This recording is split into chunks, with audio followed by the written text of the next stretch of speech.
আমাদের মতো এখন অপরাধীরাও তার পক্ষে না, আমি কোনো অপরাধ করি নাই। দেখছেন হাজার হাজার মানুষের যারা মারছে, তারপর ওদের মধ্যে কোনো অনুশোচনা আছে? বুঝেন না আপনারা?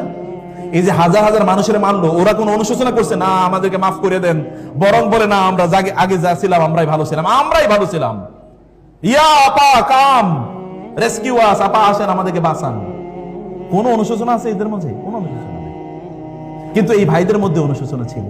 তারা বলছে ওয়াতাকুনু মিন বাদি কওমান সালিহিন, এরপর আমরা ভালো মানুষ হয়ে যাব, এরপর আমরা তাহাজ্জুদ গুজার হব, নামাজ রোজা পড়বো, আমরা খুবই ইবাদত করব, তাওবা করব, এগুলো সব ভালো হয়ে যাব। আগে ওরে বাপ মানলে এরপর বাবা আমাদেরকে ভালোবাসবে, এরপর আমরা ভালো মানুষ হয়ে যাব।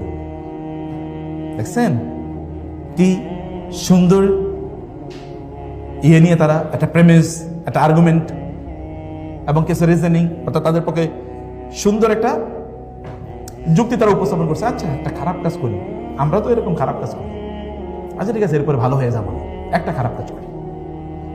শয়তান আমাদের রুটিনটাকে এলোমেলো করে দেয়, এটা শয়তানের কাজ।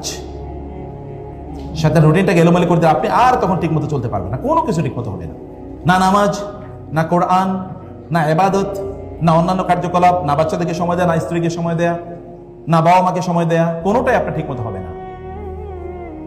এটা শয়তানের এক নম্বর এজেন্ডা এবং সবচেয়ে বড় কাজ এটা।